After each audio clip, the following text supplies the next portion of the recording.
business reg anymore since he doesn't buy. So He was here yesterday. I think that was by accident. He thought okay, guys, welcome to Business Reg Subcommittee. We are again here to discuss our essential workers bill, that our chairman's bill, and the incorporation of the vice chairman's bill in this bill. Madam Vice Chair, you said you had an amendment. Were you the day? I haven't seen it yet, but Kelvin is doing it, and my understanding is you should be here momentarily.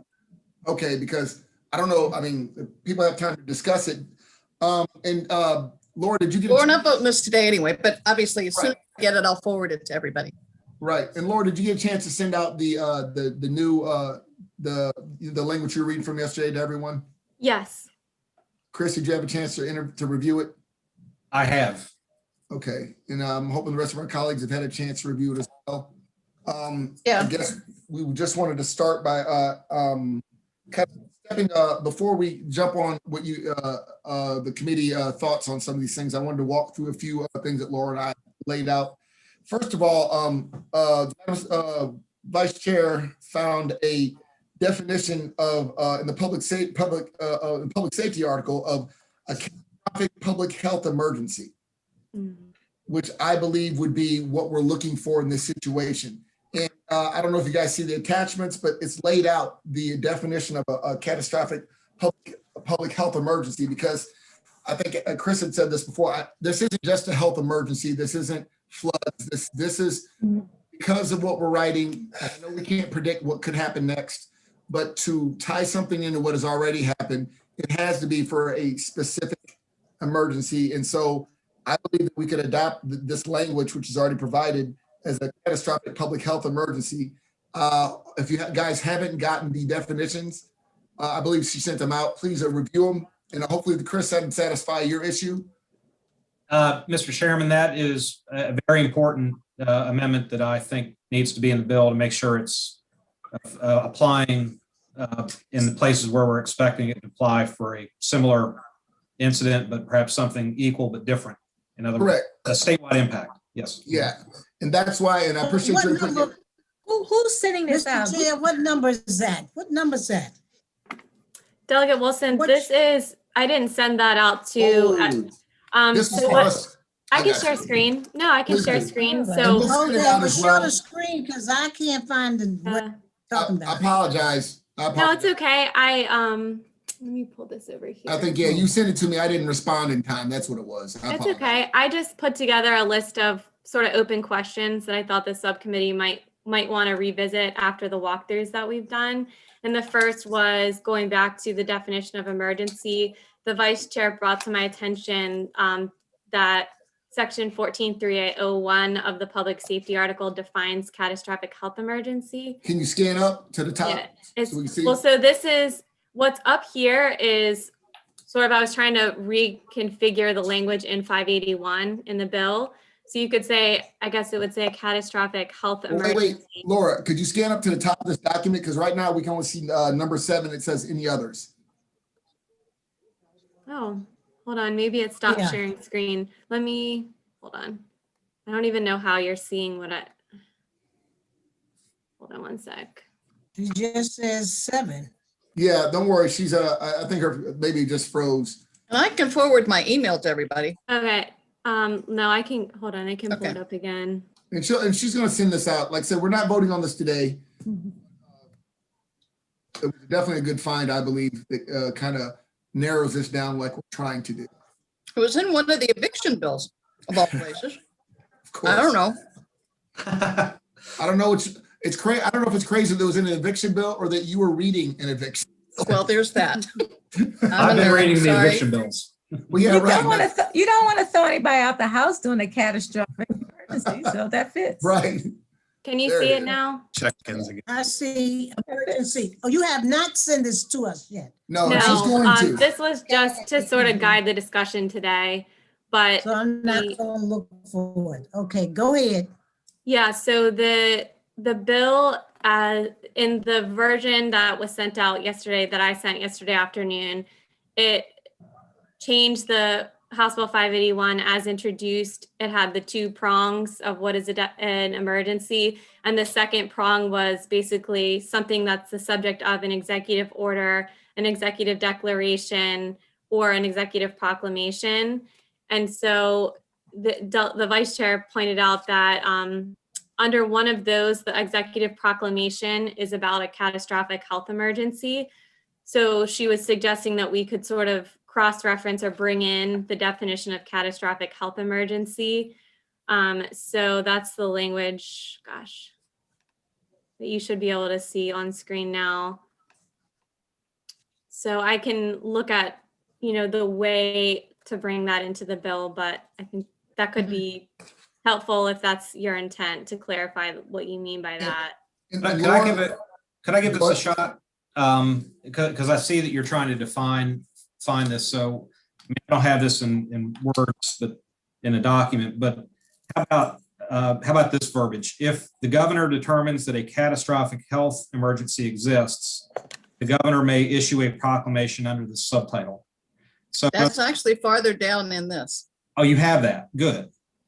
And it's 02. Okay. 3A-02, it discusses what the governor does. Thank you. Well, that might not be, that's not. That's already in the bill. The cross-reference here is already in the bill, an executive proclamation under 14.3A02. So I guess a question that I had is, and I'm just not familiar enough with the governor, which statutory basis he uses to make these different orders. So one thing you could do is just say he has to issue the executive proclamation under 14.3A02 of the public safety article. That would be, the most limited approach to say it's for a catastrophic health emergency. I just don't know if they're, like, for example, with the current pandemic, I don't know if he issued a declaration under this other section, what you see in 2, which covers more broadly any cause, but I guess he could use that as a basis for addressing a health emergency. So that's something I need to look a little more into, but if you all have suggestions on how you'd like it to be. And Laura, I just want to say, because the issue that I had was we define emergency as the imminent threat or occurrence of severe widespread loss of life, which is very broad. And I don't know if having that language in there confuses people, because it really is for a catastrophic public health emergency. And I don't know if putting the definition of emergency and putting this under it is just making it overbroad, because it isn't just for economic, there needs to be more than just the imminent threat or occurrence of severe widespread loss of life, because we're basically dealing with a communicable disease, how to limit, worker, pain, struggle in times where there's communicable disease that we're facing, like the pandemic. Yeah. That's, I think, as far as we can envision. Mr. Chairman. Yes. Could I just add and support what you're saying? The way it should be mechanically done is how the governor did it during this last state of emergency, which is we have an emergency, he's declared an emergency, and that, and Vice Chair, I think, saying this is already in here, but that the governor, once there's a health emergency that exists and has been declared, the governor, she or he, may then issue a proclamation to cause this statute to go into effect, right? So I think it requires an affirmative action by the governor. This is my 2 cents, but in doing that, you eliminate taking a statute trying to define things, and you're basically putting it in the governor's hands to trigger the statute, which that's, But I think that, yeah. And doesn't that also, to your point, doesn't that also deal with one of our other issues, which was a need for additional agency to announce? Because that's one thing we talked about yesterday. If we lay this out the way Chris is talking about, then there is no need for an additional agency to announce in order for this to take. No, there's not. Right. And I believe that's what that joint work group kind of came to. Okay. Is that if it was we rely on the governor's declaring the Right. health emergency, it's not other agencies to trigger it. Other agencies may have things to do once this has been triggered, but not necessarily do they trigger what happens. Right. So I think if we, Laura, do you understand where we're going with this? Yep. Take some of that out there and just make it where when the governor has to utilize that specific verbiage when he wants this to take effect. I mean, he called the shots. It can't be somebody else or another agency that infers that the governor wants to do something. Right. A proactive measure taken by the governor to take effect. Okay. Okay. And I think that helps us with the definition verbiage as well as the additional agency issue that we had stumbled on. I guess the only thing that I wanted to ask in follow up is the amendments that you all looked at yesterday in the reprint changed the industries or sectors that are covered to say basically whatever it is that's subject to a determination by a federal or state agency that the sector or industry is critical in responding to the emergency. Right. So in that way, there would need to be some sort of agency involvement to say, these Once are the the governor- businesses. yeah. Once These the are the governor makes businesses his, that would- yes, once the governor determines that this is where we are, then of course that should trigger another agency to determine just who are considered these essential workers for that specific emergency, for this specific emergency. Okay. Although if I may, what he did this time, it was in his administrative orders or executive orders that identified who was essential and who wasn't. Now, Mhm. I'm sure he did that in consultation with other executive agencies. I don't think he sat with, his staff and just came up with it. The identification of who was essential was actually in the administrative orders. So do you think Executive that's, orders. I'm going to call them the wrong thing forever, but was in the executive order. so do you believe that along with announcing the, basically this bill taking, or this taking effect, that he would also define the parameters by, like you said, in consultation with his agencies? Yeah. Correct. That Because is these the are way still- I think it should be. And these are still all his people, whether we, Yeah. so we don't need to, he can be the one who calls the shots from the, inception of this to who falls under this, depending on the level of pandemic. Chris? Perfect. Okay, I thought you had some input. Are you following us, Laura? Because I know I'm talking. Yeah. Are you saying that you want the governor to be identifying the critical sectors Yes. and industries? Okay. Yes. As he In did- consultation with whatever Yeah, federal. I think and in state- consultation with Whoever he decides. appropriate, labor, commerce, but I don't think we have to list them, but appropriate Right. executive, Whatever he or she decides going forward. right. I agree. I don't think we should have agencies jumping in and trying I to. agree. Yeah. Overly complicates things. So, Yep. all right. Well, thank you, Madam Vice Chair. That took care of a whole lot of Sure. our stumbling Good. blocks we were on. Okay. The next little stumbling block was, because that took care of 1 and 2. Number 3, I don't know if we were in the bill talking about this, but there was an issue about protecting the sharing of information about unsafe work environment to the media or social media platform. That my eyebrows just raised about that, because I believe you should protect anyone from complaining. But to me, social media is not a valid way of complaining.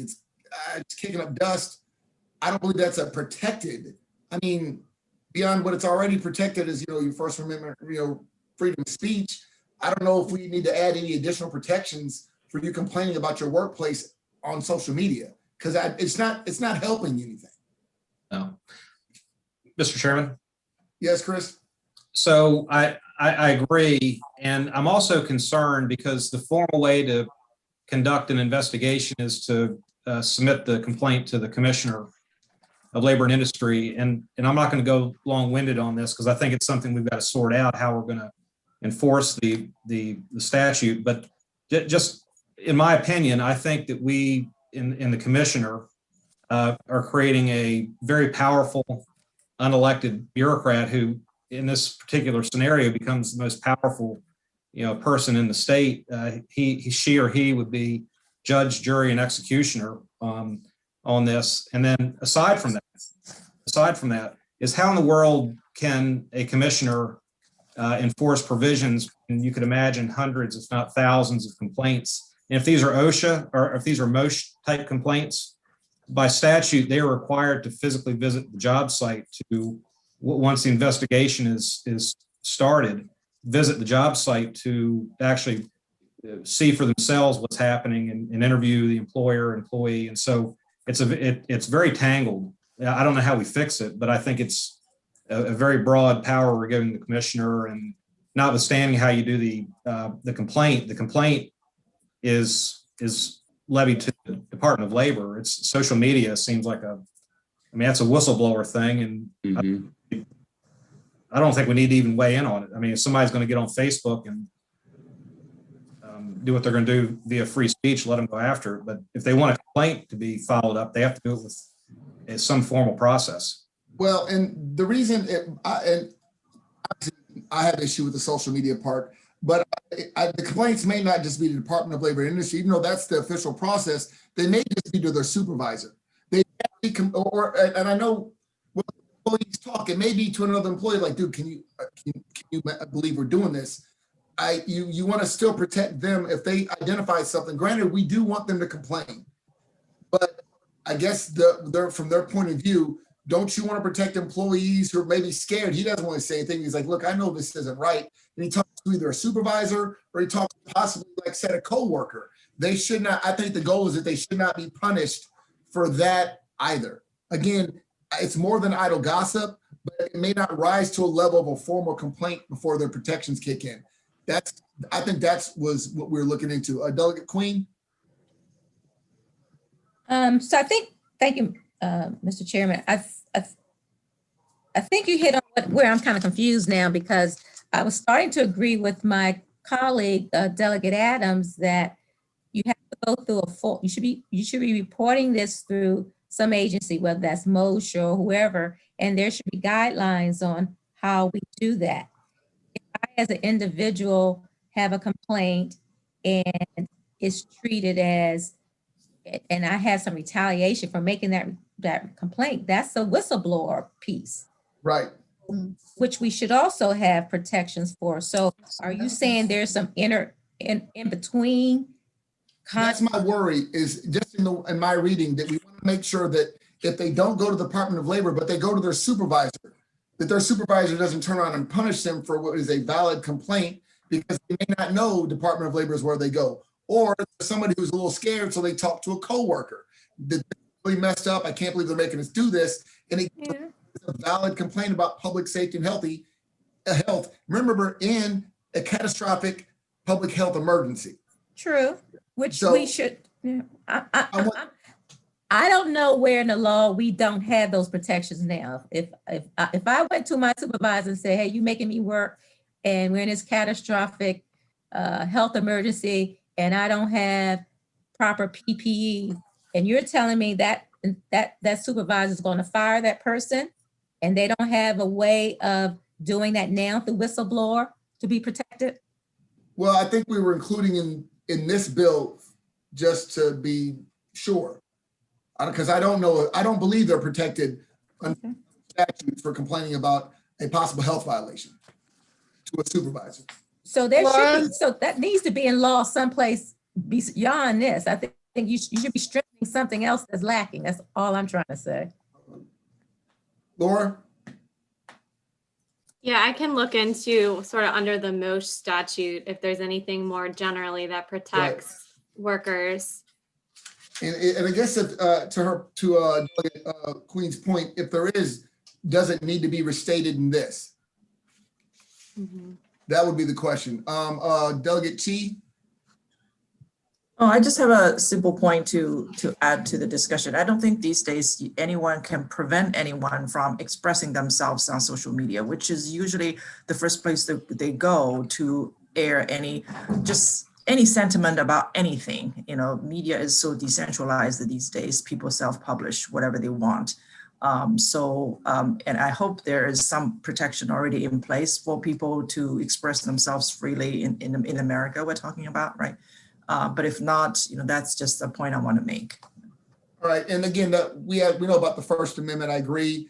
I guess what I was worried about, and especially because we're dealing with this catastrophic emergency, is people wasting time on social media when they should be letting somebody know. The turning idle gossip. But so I didn't know about the protections, but we might already have that in another statute, like you said, from MOSH, that, the whistleblower statute, maybe they're already protected. Maybe there's already a standard involved with that we can look into, right, Laura? Yes, and just to be clear, this bill does contain, so the requirement to be protected from adverse action or retaliation is notifying the commissioner. So that is in the bill. In order to be protected, a worker has to notify the commissioner. As introduced, it has to be within 3 days. The reprint that I sent out was shortening that time frame to 24 hours. So in order to be protected under this, the way it's currently structured, a worker has to go to the commissioner. But the employer can't, but then this says an employer can't retaliate generally for if a worker were to then additionally sort of go on social media or seek assistance in sort of from a governmental, like a legislator or somebody trying to get it fixed.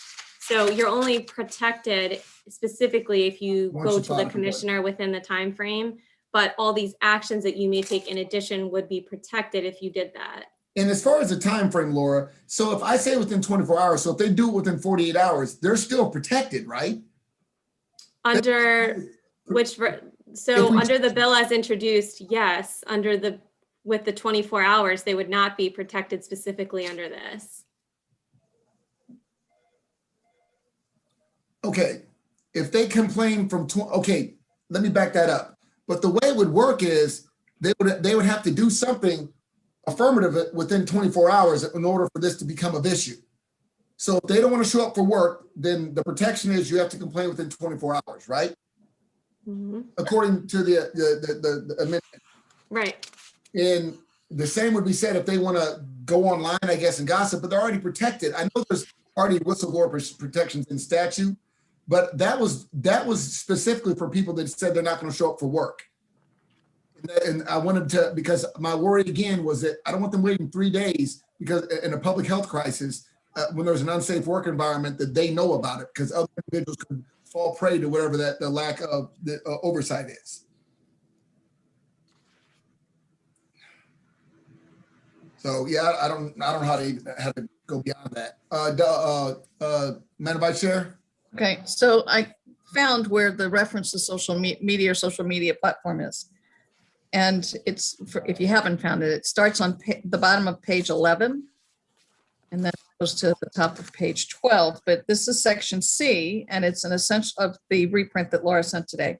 An essential employer may not retaliate against an essential worker or any other worker in the form of a discharge, disciplinary action, or other adverse action for witnessing a condition causing an unsafe work environment. And then this is the media piece. Notifying the employer, so they can't be retaliated for notifying the employer, a government entity, the media or social media platform of the unsafe work environment. So media or social media is an amendment from someone. Laura, do you remember who? Delegate Valderrama. So this is part of the 124? It's part of the amendments that the advocates for that bill had proposed kind of engrafting onto 581. Okay. And that's where the other amendment comes, the rest, Roman numeral 3 and 4 that is screen now. Mm-hmm. Okay. And I guess Roman numeral 6. Yep. All right.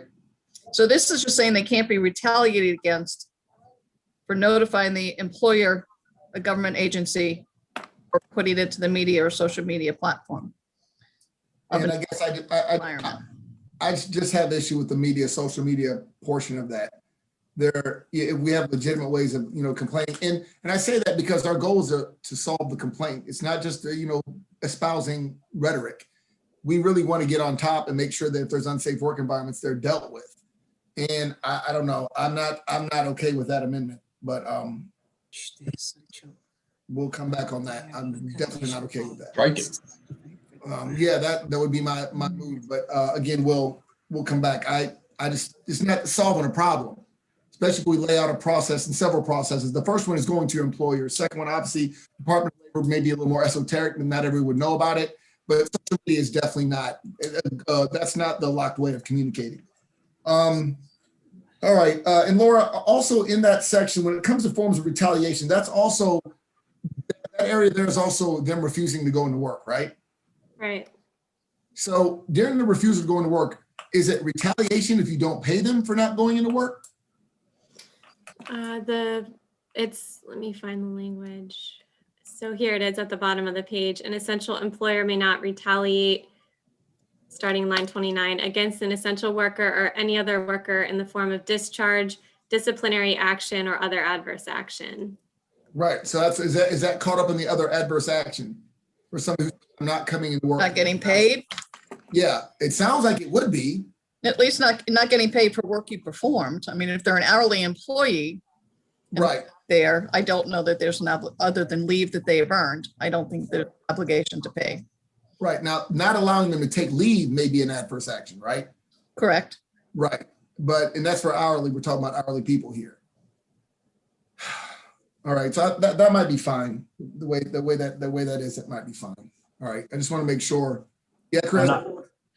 So what happens in the scenario where somebody leave and they are blaming it on unsafe conditions, but there's no verification, there's no acknowledgement that they're actually doing it for that reason. They're just taken off because they know the law exists and that the employer has no ability to stop it. In fact, anything they do to try to stop the person from working could be viewed as being retaliation. I don't have an answer, by the way. I don't know how you fix that. But Chris, the way I understand it is to be protected, they have to file a complaint within 24 hours.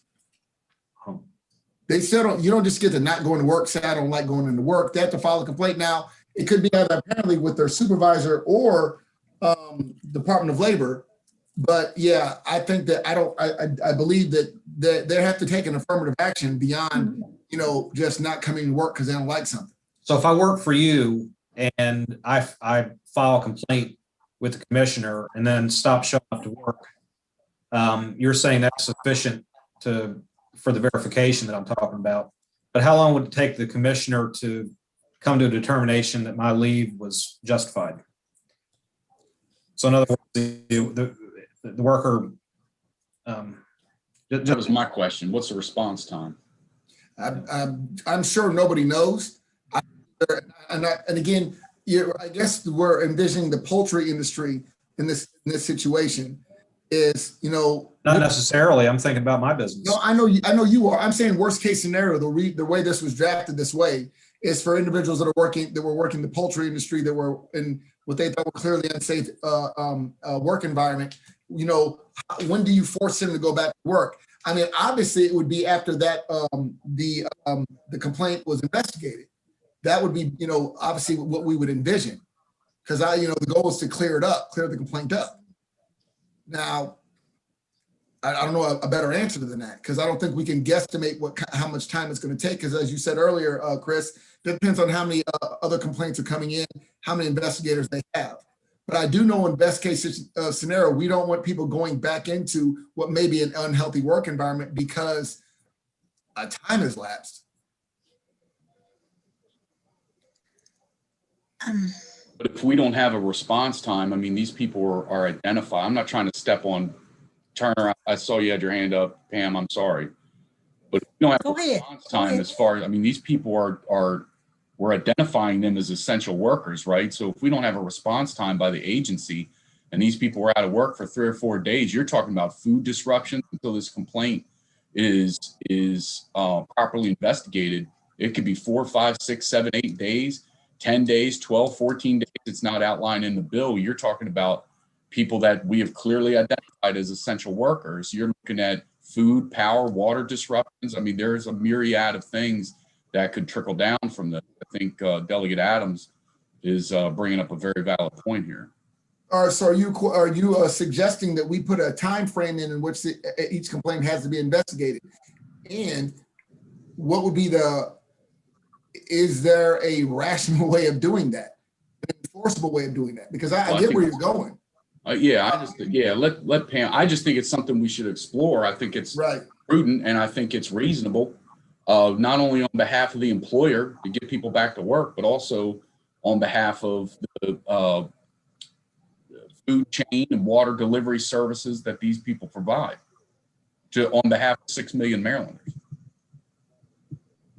Pam?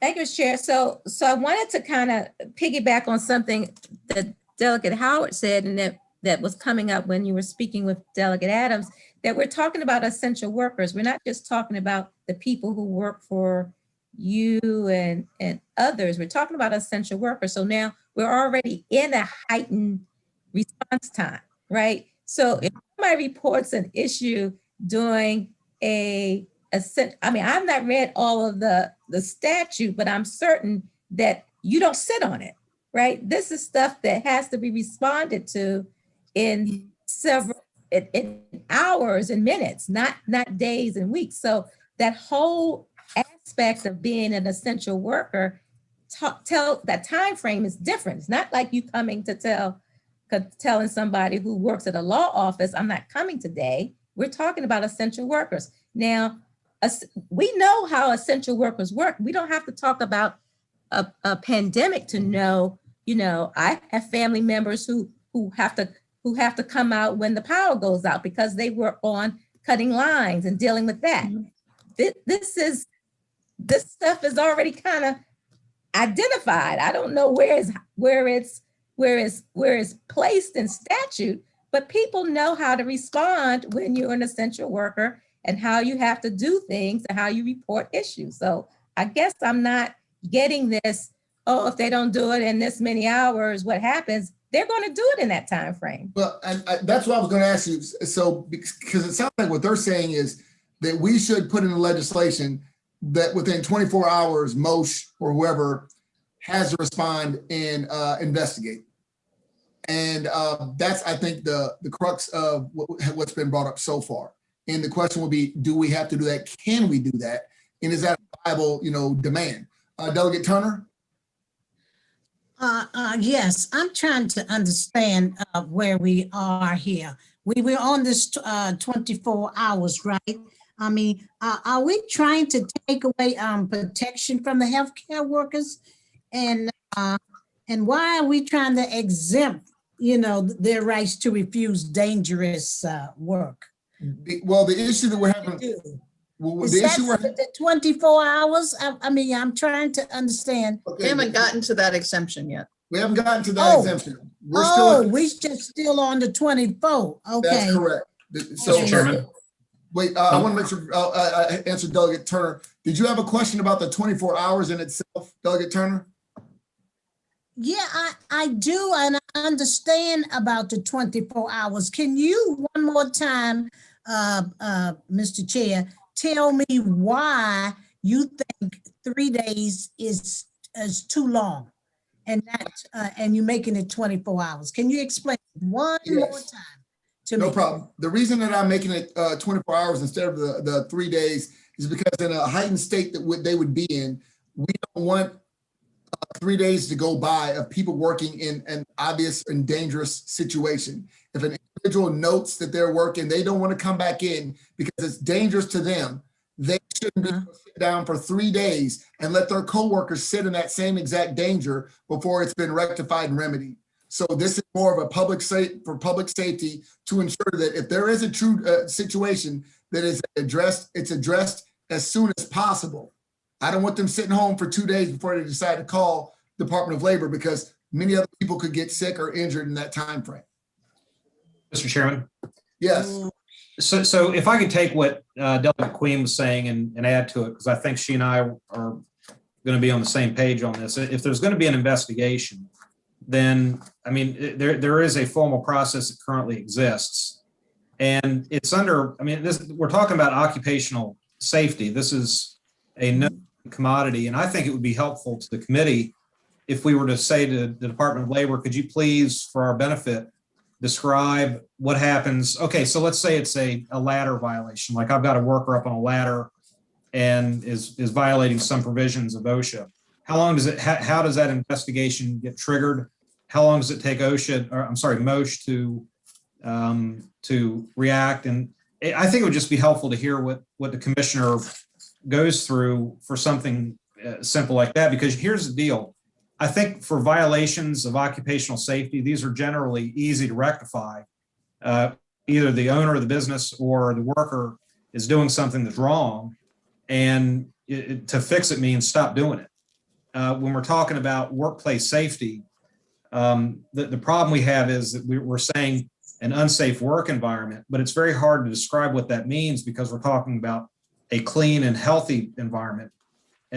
So you're already starting with a standard that's hard to meet. I think it'd be helpful to hear what the commissioner or the Department of Labor would say their time frame is when they deal with this. And maybe they had some complaints on COVID, right? So they might have had some history on what those complaints already look like under this current pandemic.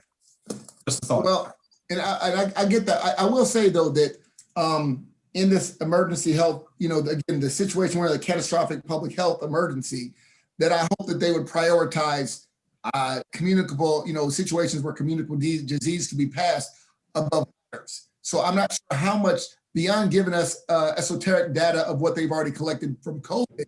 I'm not sure how they could anymore predict, their triage and how they would triage.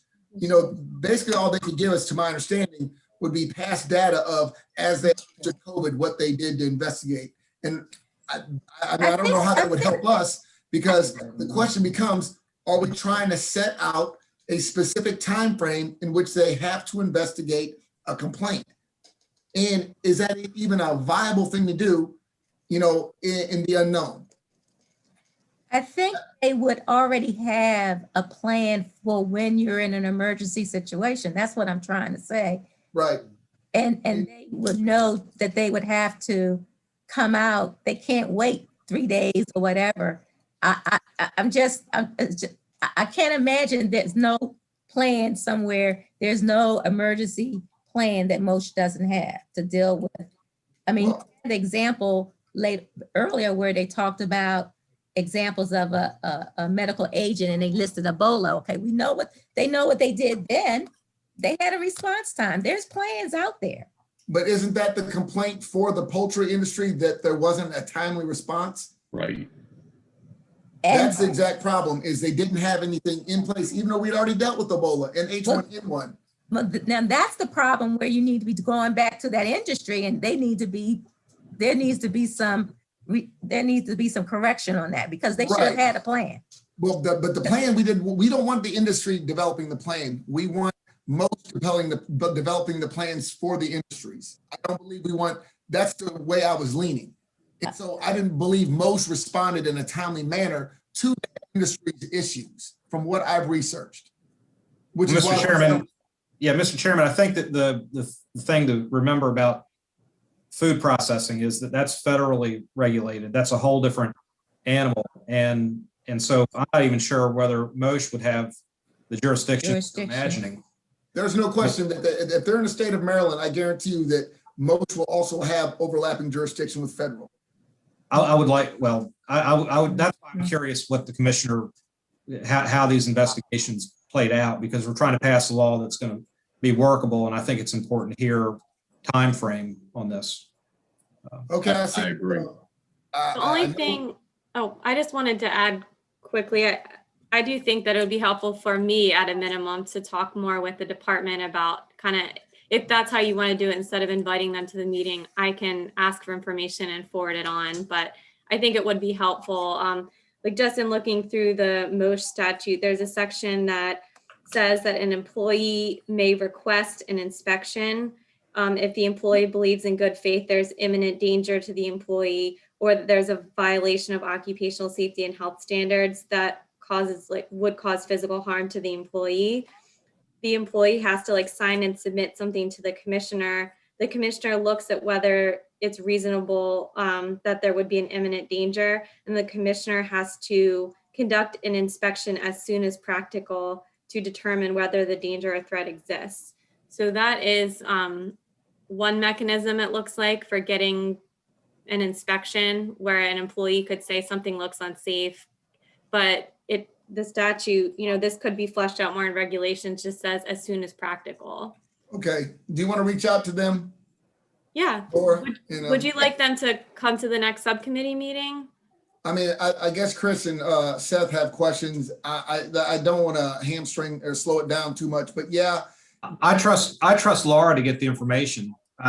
Yeah, I mean, I do too. That's what I'm saying. I don't want to leave you guys out. I trust Laura to get it together. And basically, I mean, she's not doing anything else, right, Laura? You got this. Not doing anything else. I trust Laura totally, but I would like to talk to the agency, quite frankly, up to the will of the All right, committee. that's- I'm not trying to slow it down, CT, but I mean, you know, and we have every reason to believe as these, you know, things crop up, they're all going to look different. The next one might be bacterial and not airborne. And No, I'm joking, Seth. I have no problem inviting to the next one. So you guys could have questions. yeah, and I Of just, course. okay. So, One of the reasons it's important that we do talk to someone, or whether it's Laura or they come, we found this in the subcommittee meeting with the UI? the unemployment insurance piece, because one of the bills, there was an administrative process or an appeal process laid out in the bill. And the deputy secretary pointed out, we already have one. Now, we did tweak some times and stuff on it, but the deputy secretary said, here's the section of the statute that has the appeal process in it.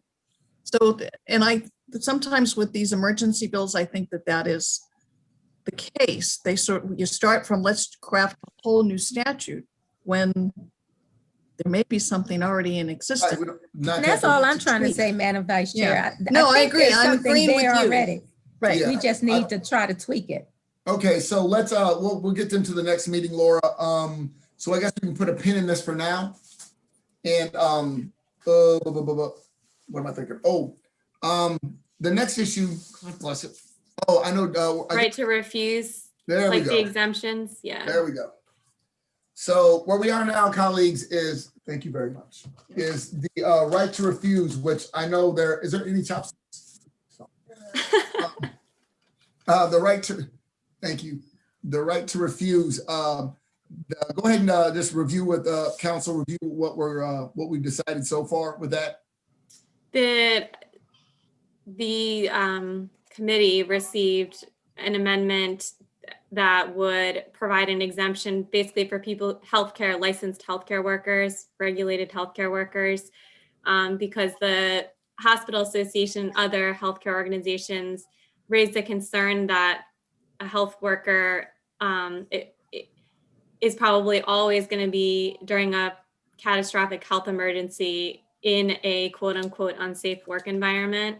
And so the right to refuse to come in would present a lot of operational challenges.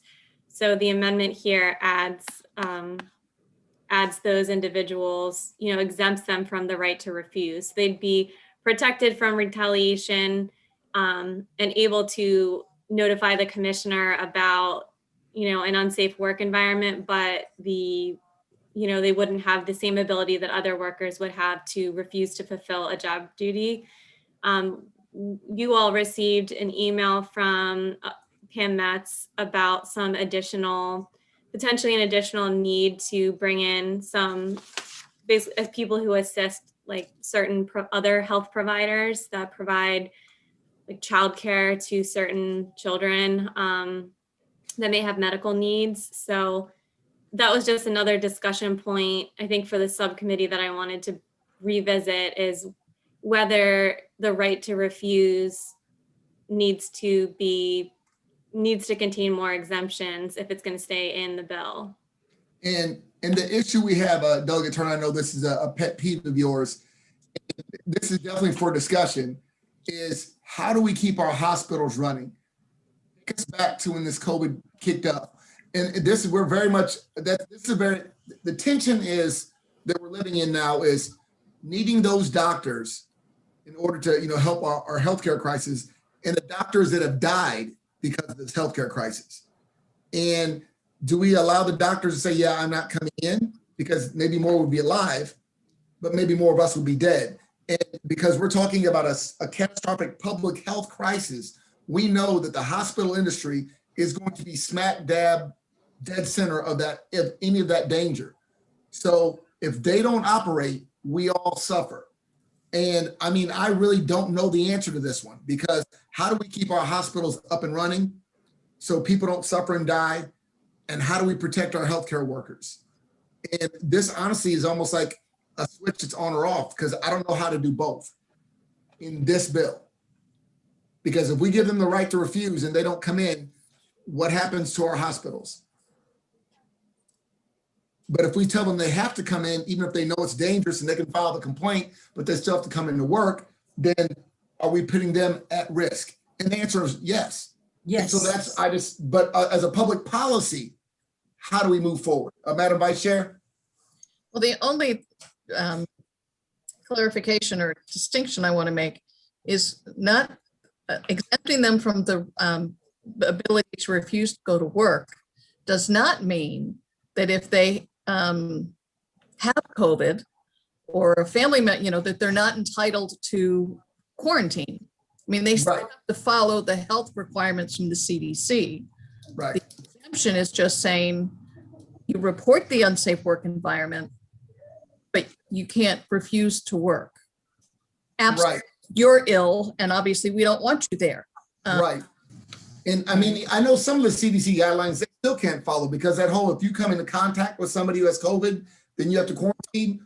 They don't get to do that because they come in, that's their. And so it's like, I don't know. I'm leaning towards the exemption because I don't know another answer on how to we've got to keep all of our processes up and running. The most important one is our healthcare. And maybe this is somewhere SEIUE, what's the one that does the healthcare workers? Maybe they can find a way. SEIU, yeah, 1199 got all healthcare workers. Right, but just to say everything. Just to say they can't come in really does not get us where we need to be. And I'm sure they're listening, so hopefully I can get some feedback on a middle ground. Seth? So same rationale CT applies to hospitals as it would supermarkets. I mean, if you have the workers at a supermarket, we've had a lot of talk about food desert and in localities and stuff throughout Maryland. If you have people that refuse to work at a supermarket, it very well could shut down that supermarket for an entire area. What might be the only one or one of two or one of three accessible people in any given area. And then you have a food chain disruption. So, and also too, I think OSHA speaks to some of this. And I think that it's important that we look at and see what OSHA already does say about some of that. I'm sure council's done a little bit of that. And I will say the difference between supermarkets and hospitals is one is an avoidable situation and one is definitely putting, like supermarkets, it's not guaranteed that they're going to be in the center of the health crisis. They're not, if there's a communicable disease, yeah, there's a chance. But the hospital, we are presuming that that's where all the sick people are going to be. The people that have this communicable disease are going to the hospital without a doubt, guaranteeing that they are going to be in a safe health environment. We can make supermarkets safe. We can find a way to make these supermarkets safe. I don't know how we can make a hospital safe, and that's where I think that's where the tension is. I get it. I agree. I agree with you. I just want to say that there's industries that run parallel because we don't know what the next problem could be or what it could look like or the form that it could take. That there could be outlier industries that would be just as critical as our medical infrastructure and keeping that up and running that we aren't thinking about. So current pandemic, and which is essentially what this bill is written in response to, and we're talking about hospitals here moving forward, that same rationale would apply to outlier industries, i.e. the example would be supermarkets. I got you. So what would your solution be?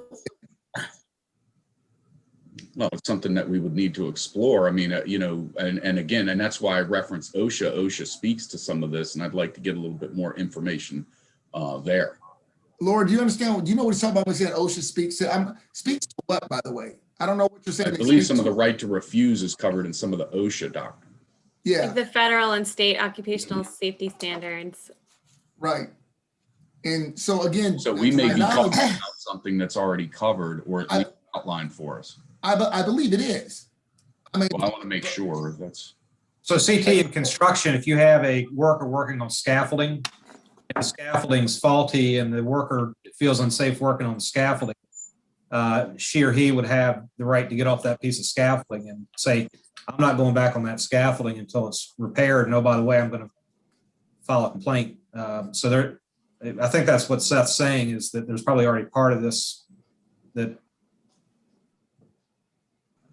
Well, my question is, there's part of it and we're following along in our doctrine. Do y'all have a problem with that? it might be duplicative, but it's as long as we don't run contrary to OSHA, which I don't think we are.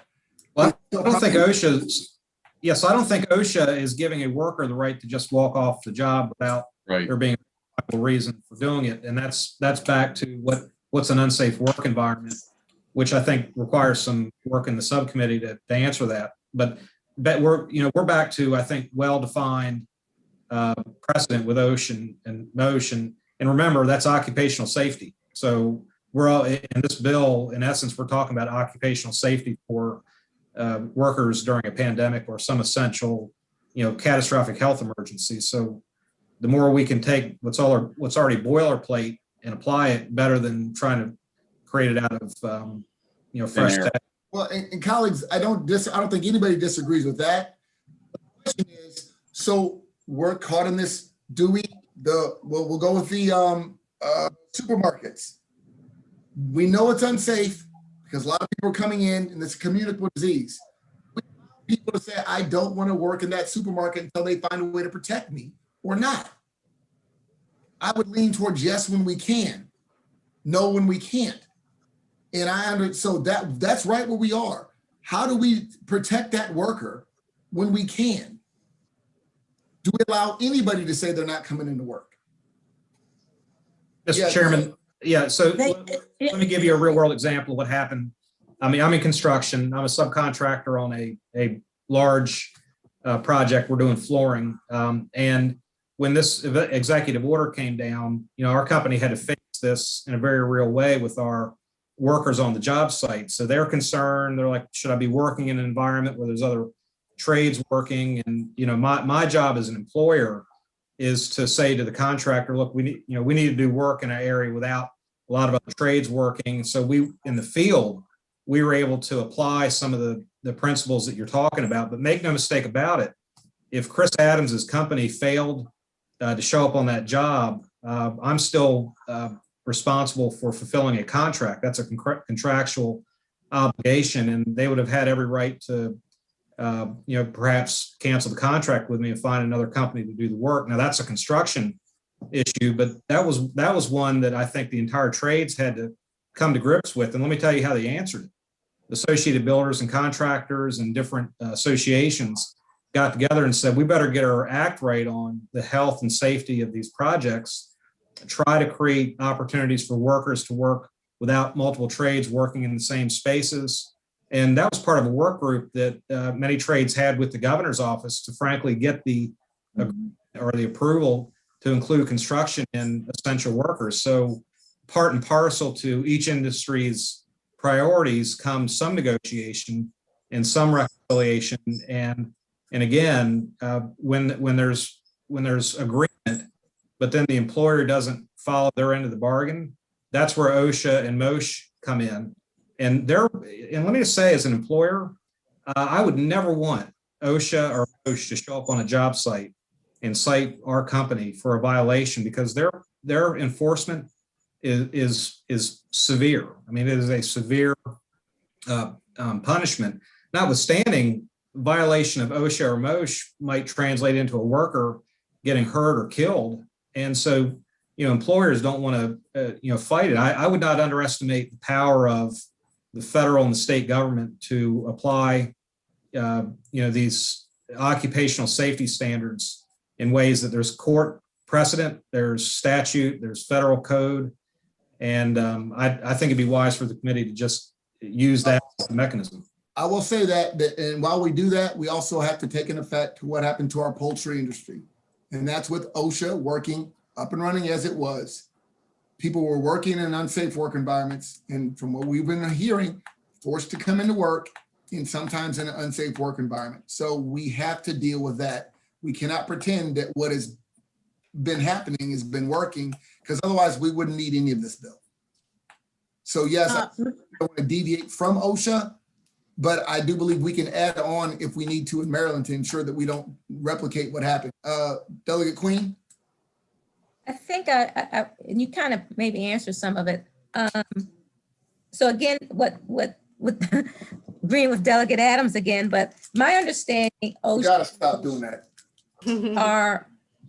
it's just what he said. If you, and of course, I have not worked in the poultry industry, but if you get some sort of, but I've been a manager on site, if you get a complaint from OSHA, that's a big deal. I mean, they can shut you down.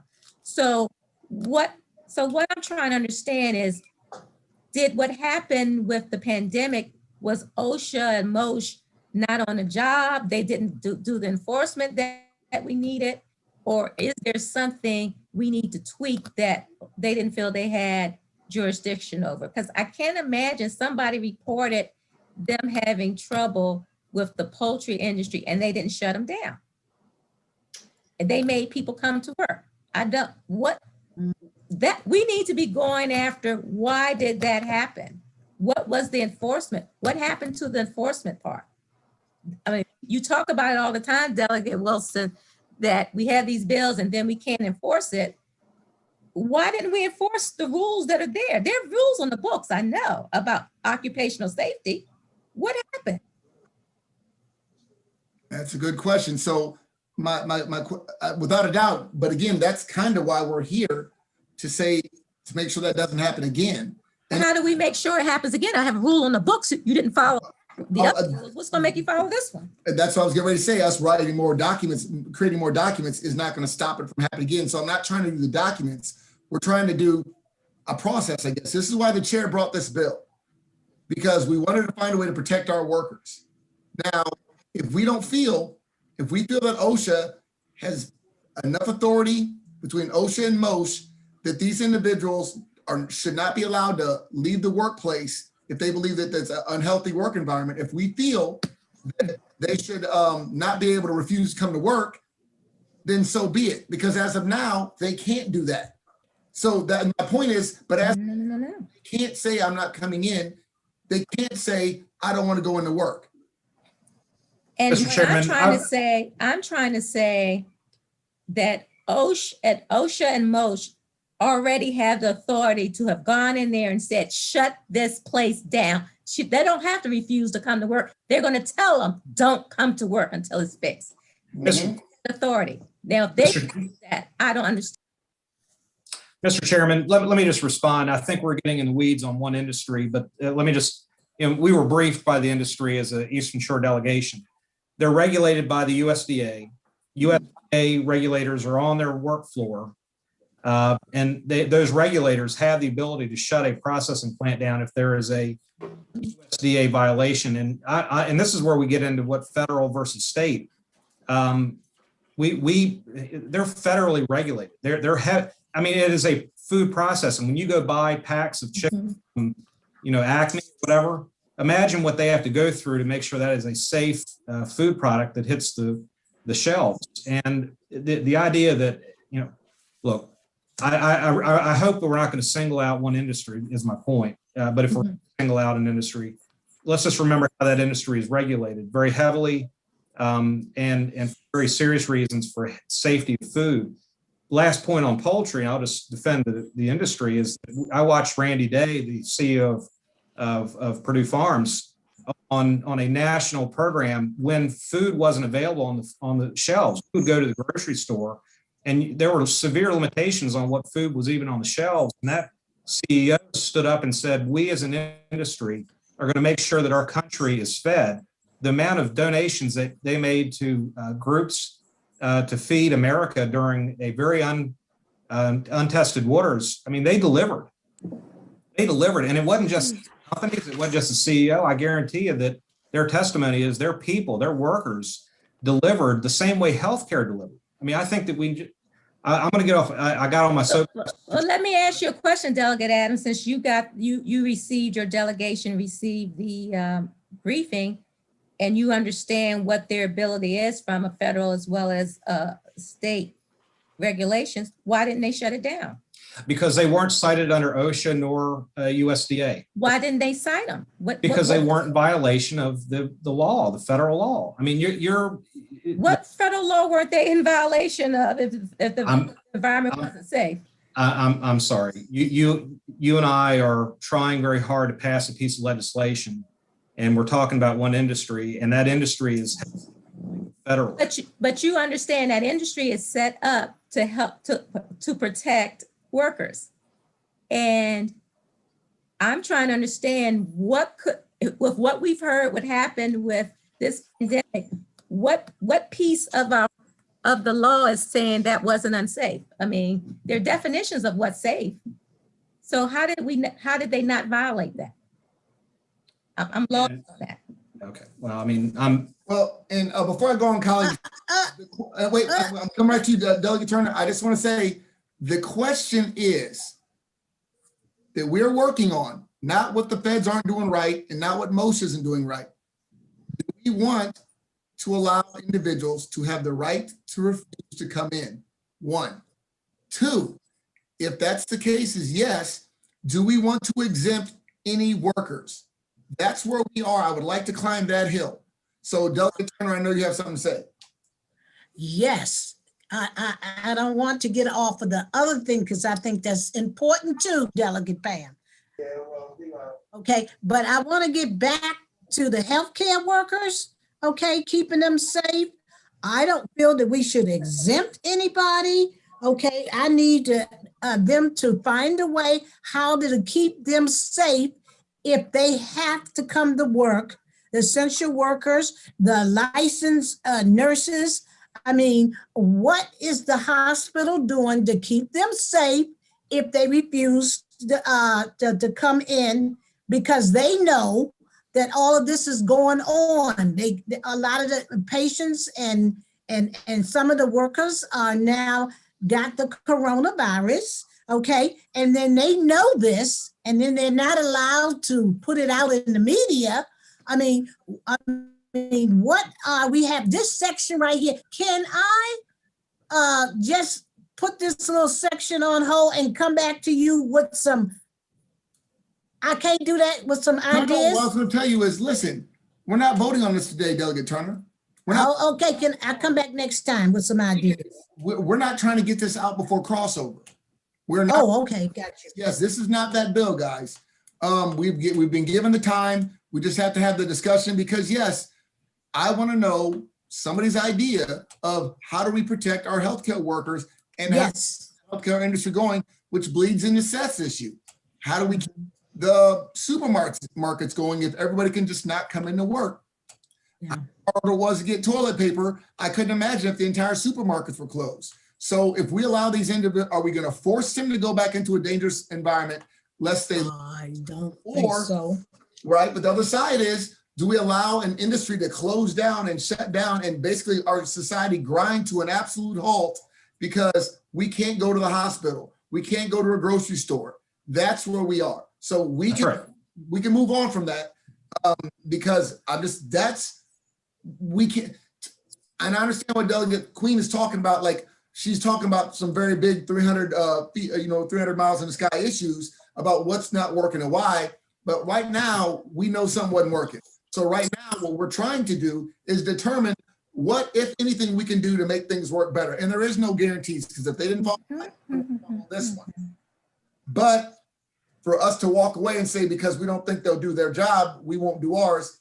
And I'm not saying that's what you're saying, but I mean, we still have to do something. And Yes. something's coming out of this committee. Yes, sir. okay. So just for the record, I would go to the mat supporting poultry and the farm industry. And I know. I believe they're federally regulated. Okay. I'll leave it at that. There were no citations. Okay. Should have been. To be constructive to the committee on this part, the work group did spend time talking about how do you define unsafe work environment? And maybe I could refresh my memory on that, but I don't want to get caught around the axle on that, but if you're going to allow somebody to refuse work, then I think, we're looking on the screen now and it's saying unsafe work conditions. I'm needing a refresher on what that sounded like when we were having our work group meeting.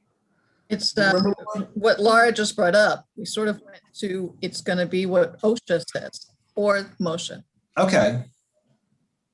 So we've struck. As opposed to us sort of saying unsanitary, like, okay, what hospital room is sanitary in the middle of, or an emergency room in the middle of treating COVID patients? I mean, I'm sure they make it as sanitary as possible, but so I think instead of us trying to define it, I believe what the work group decided was to as it says here on the screen, adhere to the standards adopted by OSHA or the Secretary of Labor, which is MOSH.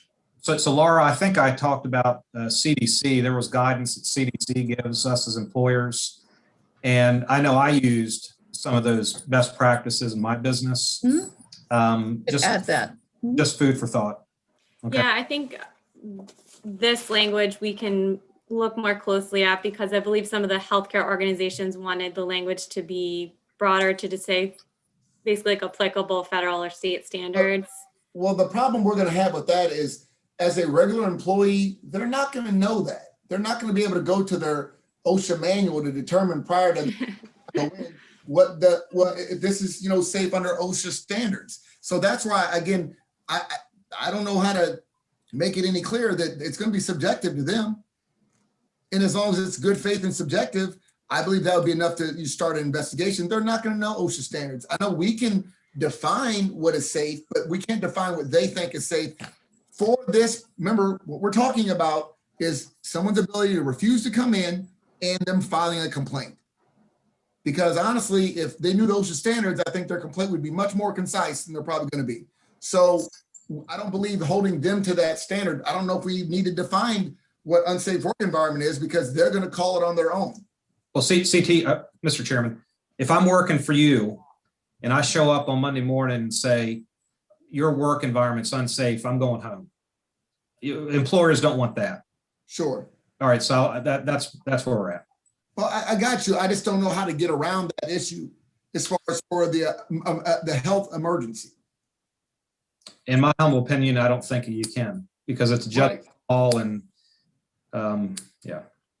So I put in statute something satisfactory that doesn't allow. If I'm a 55-year-old guy that just survived cancer, and I'm a bus driver, and there's some COVID-like illness going around, do I get to say, you know what? I'm not boxed in. I don't have any equipment. I'm not coming in. Or do I have to know specifically what that bus would need? You know, and I would say, no, I don't. If I'm somebody with prior illnesses, if I'm somebody who's overweight, if I'm somebody who's just old, then do I get to say, I can't put myself in that situation? And if so, do I get to keep my job? Because that's the question.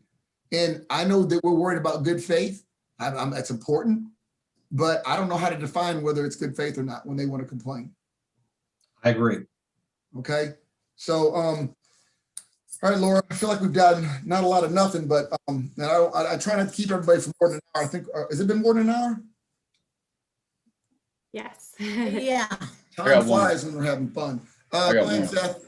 What about a reimbursement mechanism? I'm looking at Massachusetts legislature passed the federal CARES dollars as a reimbursement mechanism. The Senate, Massachusetts, looks like it's going to pass it today as far as using CARES dollars as a reimbursement mechanism for small businesses to pay for any of this paid sick leave. Now, what I'll tell you on that is I brought that I'm up. not talking tax credit. I'm not talking tax credit. I know we're not talking about FFCRA. We're talking right. I got you. And that's the chairman's job. He's the one who gets to go. He said that yesterday. I don't know if you're on here about how we're going to do the disbursement, because my actual idea was for even the leave. I said, Mr. Chair, if they want 14 days leave, if there's any way the state can guarantee reimbursement, I'm sure the employers would do any of that. And the problem is we don't have that. We do have, no, we have them. You're talking about current monies. Chairman is finding out if that's going to be part of what we get to play with for reimbursement for any of the sick leave, because I know that's another sticking point of additional sick leave under the catastrophic public health safety emergency. And I would like that. That would be great. And I think would grease the skids of this bill quite a bit. So we have to talk to the chairman and find out where he is on that, because that's above all of our pay grades. All right. I just wanted to bring that to the committee's attention. And in conjunction with the $1.9 trillion, there is some running against, because some of the parameters of that money, of that CARES money from the current federal administration speaks to the types of tax credits that you can give. We can use some of this money for reimbursement without it being in the form of a tax credit. Okay, Laura, I don't want to run everybody ragged because we have other things to do. So I want to put a pin in it now. I'm sure we've created a lot more issues than we've solved today. So we probably are meeting again tomorrow if we get an opportunity. Same time. Delegate Turner, hopefully you'll have some more information for us. Again, is the possible solution for the healthcare workers. I'm sure they're listening. It'd be great to hear if they've got any information. Thank everybody. Apparently Mark Yep. Fisher just does not like this topic because we can't keep him on for more than 8. But appreciate everybody's input on this, guys. I know it doesn't feel like we're doing Can I ask one little question here, Mr. Chairman? Sure. What happened to the other 3 bills? We still working on them? Which other bills? The sick leave bills. I mean, Yes. we can The discuss them. 350, We're gonna, yeah. Which we're one? going to discuss them? I mean, we The 3 bills we got left on this paper here. we put those on the Three. back burner because the goal was to get something done for this essential workers, and we're not trying to do it. Okay, Not really. We're trying Okay. to work with adapting the Maryland Family Healthy Workers Act or none of that this year because we have more pressing things for this year to get through. oh, okay. You Right, just. but I will have an amendment we can talk about. It's not come in yet, but by tomorrow we'll have it. That Okay. at least a Oh, piece okay. of 1326 that I would, 1326, yes. yes. So hopefully a Okay. piece of that gets wrapped into this if the Okay. agrees. Okay, Okay. waiting amendment. Okay, I got it. Okay. Does anybody need anything else from Laura? Huh? Okay. Well, don't worry about your kids. Laura. Don't worry about taking care of your babies tonight. You know you got a mission. So thank you very much, guys. We'll meet again tomorrow, guys. Okay. Take care. See you everybody. tomorrow. Thank you. Thank you, guys. Bye. Woo,